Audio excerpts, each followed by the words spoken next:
Behind me, 2013 Chrysler Town and Country. We're gonna be replacing the rear shocks. This is a pretty easy DIY repair. Let's get started. All right, jack the vehicle up, put it on jack stands. We're gonna pull the tire off. Right, our shock lives right here. We have one upper bolt and one lower bolt. Let me get underneath, we'll show you a little closer. All right, it's easiest to get this bottom one first, then the top one. They're an 18 mil. I'll put the impact on the bolt and then hold it with an 18 mil wrench on the nut. I'll tap it out. There we go. You might be able to just buzz the rest of it out. Nice.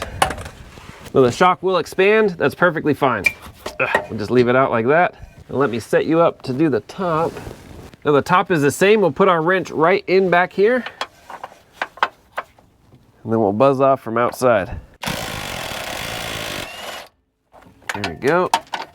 Pull it out. There we go. That's it. Now our new shocks, we just want to make sure they are the same length. Slide this through, put in our bolt, get our nut back there. We'll just start it by hand.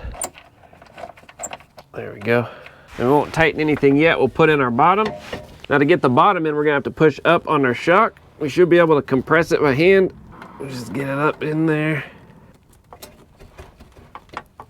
Okay, we'll get our bolt through.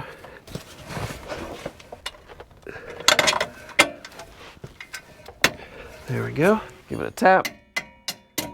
Perfect. Get our nut on. Suck it down. Now the upper and lower bolts are torqued to 55 foot-pounds.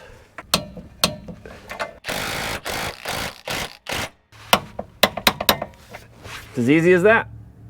All right, there you go. That's it. Pretty basic. If you have an impact wrench, that makes this job way easy. You can get both sides done in about 45 minutes, half an hour. If you need to do your front struts, go ahead, click on this video. We'll walk through that process. Thanks for watching. Any comments, questions, post down below. See you on the next one.